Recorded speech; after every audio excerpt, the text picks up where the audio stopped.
भए आँखा तिमी जुधाउन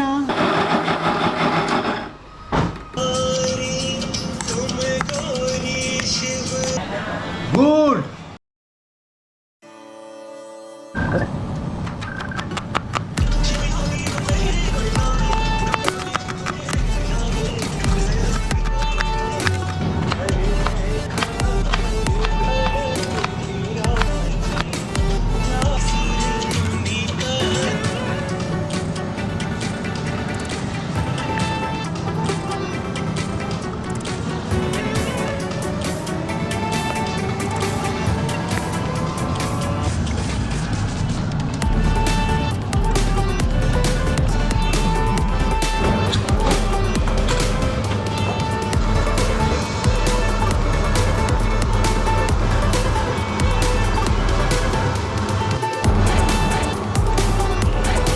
भाई साहब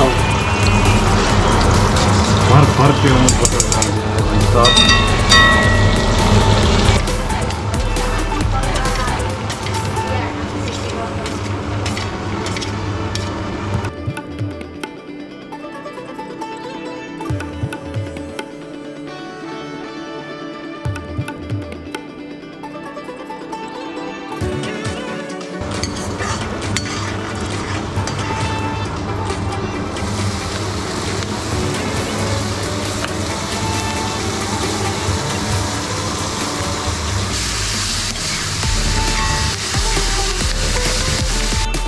हेलो गाइज कस्तो हुँदैछ त बिल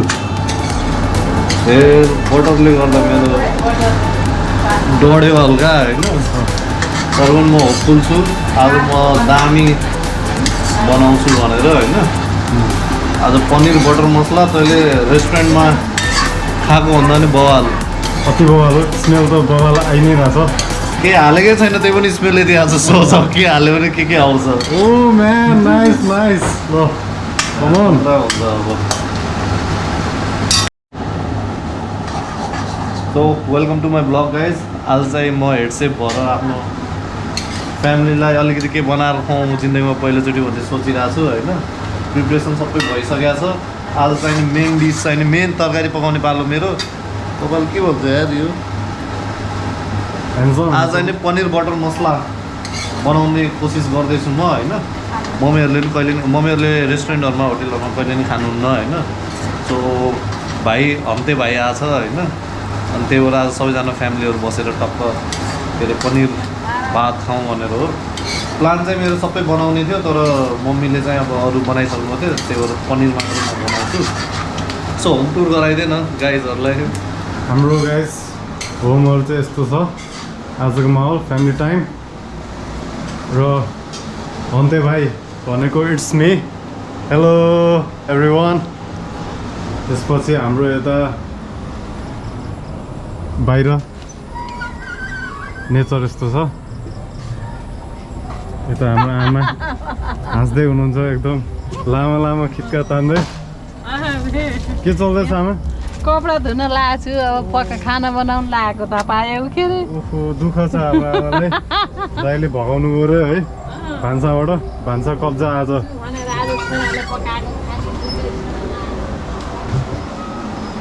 हाम्रो सेफ गाइस ल आइज अब टमाटर हाल्ने बेला भयो है गाइस ओके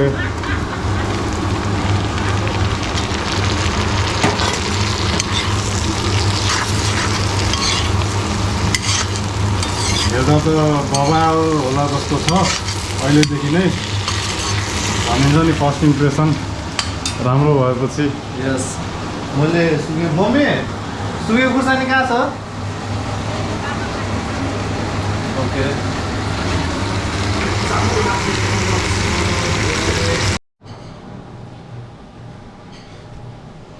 सो गाइस अहिले 10 बजिसकेको छ अनि भोक चाहिँ एकदमै लागिरहेको छ कति बेला पाक्छ भनेर म कुर्दैछु हाम्रो सेफ दाइले कन्टिन्युसली एकदम मेहनत गर्दै हुनुहुन्छ के छ त स्थिति गाइस कोसिस जारी छ हेर होइन म पनि फर्स्ट टाइम बनाउँदैछु पनिर तर फेल चाहिँ हुन्न जस्तो लाग्छ मलाई त्यति कन्फिडेन्स चाहिँ छ ममा गुड बाबाले खान पाइन्छ जो अलिक डिफ्रेन्ट टेस्ट चाहिँ हुनसक्छ किनभने बटर पाइयो ऊ पनि पाइएन नि त क्रिम पाइएन नि त मेन क्रिम पनि हो यसलाई ठिक गराउन अनि यसको कलरहरू यस्तो मिठो आउँछ कि तर राम्रो बेस्ट नै बङ्गला जस्तो छ हेर्दाखेरि गाइज डु कमेन्ट गाइज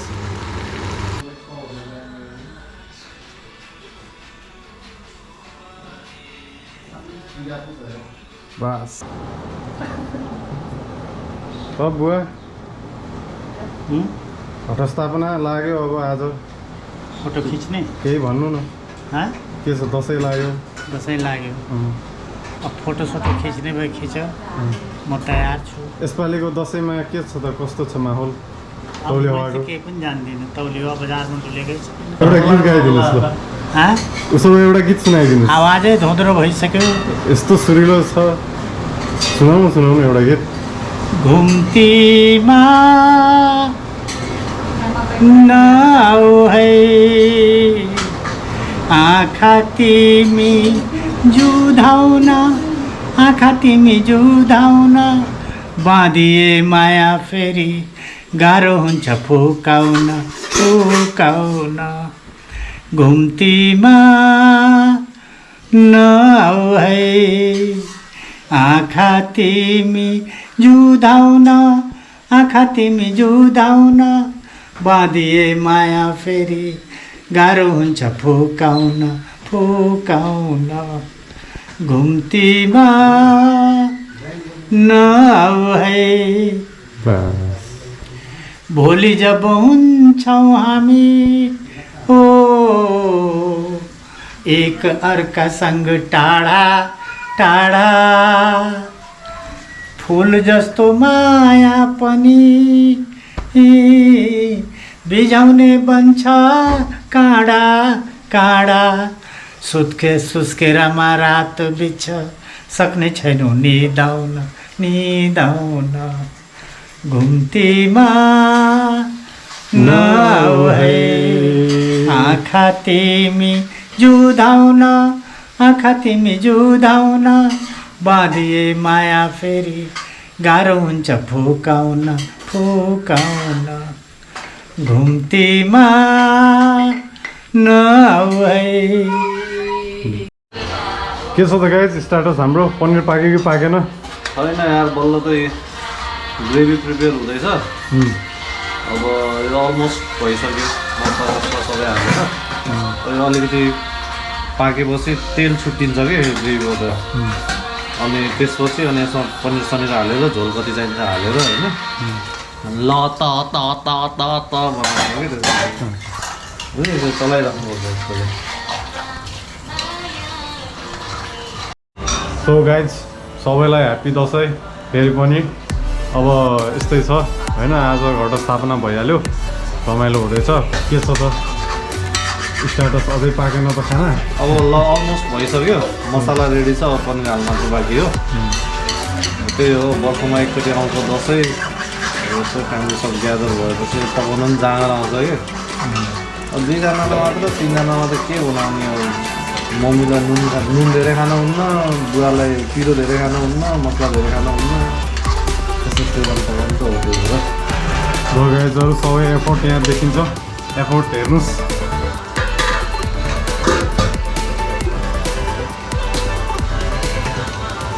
हेर्दाखेरि चाहिँ अति नै बवाल देखिरहेको छ खाँदा झन् कस्तो होला मस्ट इमेजिन गाइज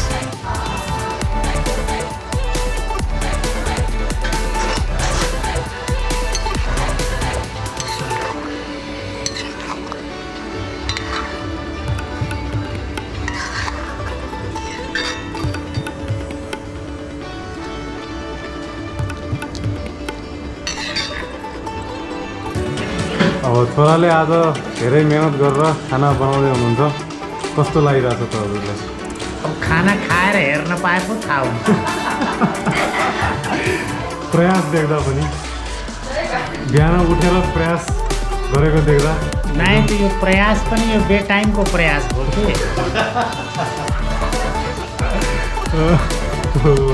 हो कि नै अब 10 बजे खाना पाउनु पर्ने पाउने 11 भइसक्योसम्म खाने व्यवस्था छैन। मिठो हुन्छ नि त अब मिठो हुन्छ कि पिरो हुन्छ के थाहा अब त्यो त मुखमा गएपछि थाहा हुन्छ मलाई। अब बनिसकेछ लगभग। अब हजुर जान्छ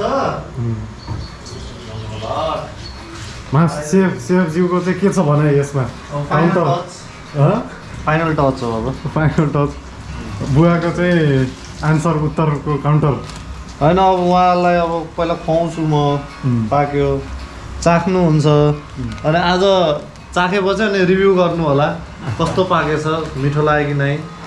बुवालाई पनि नुन धेरै लाग्यो भने मिठो लाग्छ, नत्र लाग्दैन। नुन कम हालेछु मैले, त्यही हो। आमालाई फेरि नुन कम चाहिन्छ।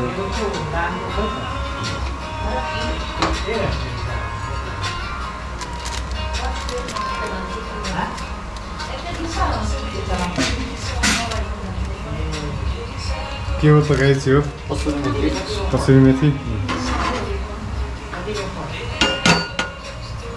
हल्का रोस्टिङ ग्यास निभाइसक्यो।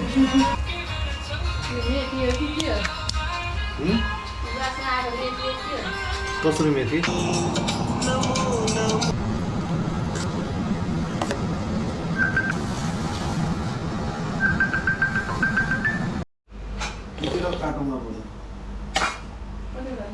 दाल त मिठै छ। हो।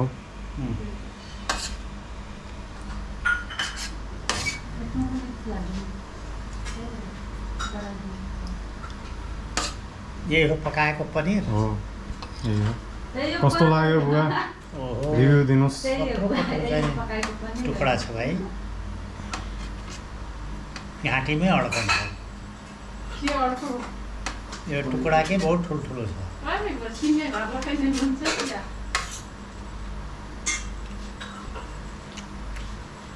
मिठो छ, स्वादिष्ट छ एकदम बढिया छ। नितेश गेमालीलाई धन्यवाद छ। सो फाइनली हाम्रो लन्च बिहानको खाना चाहिँ रेडी भइसक्यो। अब सर्भिङ भइरहेको छ। यहाँ पुरै सबजनाले आफ्नो टक्क भाग लिँदै बसिरहेछन्। Everything is ready. पनिर यस्तो भएको छ। यो चाहिँ चुकाउने हो मम्मीले बनाएको दाल भात। अब बुवाको रिभ्यू त अघि आइसक्यो, अब देवुको रिभ्यू सुन्ने। अब ल ल ल खा अरे सुसु नगर। लेट्स ट्राई पहिला पनिर हेरौँ कस्तो बनेको छ है गाइस।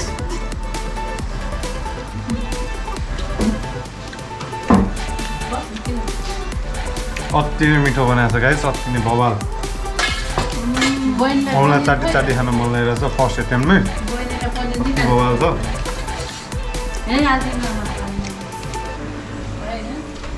रिभ्यू त राम्रै आइरहेछ होइन। मैले चाहिँ खाएको छैन, अब म पनि खानु ट्राई गर्छु। त्यो चाहिँ मम्मीको रिभ्यू। मम्मीलाई फेरि नुन धेरै यो त्यो दुनियाँ कम्प्लेन गर्नु। त्यो चाहिँ मम्मीले के भन्नुहुन्छ अनि विचार गरौँ न। देउलाई कस्तो लाग्यो त देवु? पनिर चाहिँ अति मिठो बवाल। चुकाउने पनि खाएको, भर्खर टेस्ट गरेको, अति मिठो बवाल। म त अब हान्न थालेँ अन्त्य अन्डर ड्युटी। भनेर चाहिँ आज हाम्रो दसैँको स्टार्टिङको दिनको डिनर के अरे लन्च पहिलो दिन होइन। आज फ्यामिली सबैजना बसेर टक्क खाइरहेछौँ। अति रमाइलो भइरहेछ अहिले। एक्लै बस्नु थियो, अहिले कस्तो फिल भइरहेछ त? धेरै रमाइलो भएको छ। छोरा छोरी बुढा सब बसेर छोराले पकाएको पनिर खाने भनेर म त दङ्ग परेको छु। कान्छो छोराले पनि सहयोग गरे, छोरी आइन् सहयोग गरिन्। छोरी त जति बेला पनि हाजिर रहन्छ। आउँछु नि तै पनि के अब अस्ति बनाउने भनेर दादाले ताङ्रहेको छु त छोरीलाई आज बल्ल मौका मिल्यो। ल ठिक छ। ल अब हामी पनि खाना खान्छौँ होइन। त्यस्तै हो। सबैजनालाई happy Dashain. See you next time. अब चाहिँ नि छोराले बनाएको पनिरको तरकारी खुवाउँछु भनेको 3 महिना बल्ल खान पाइयो। 3 महिना भएको छैन कि आमा, अस्ति भर्खर खाएको।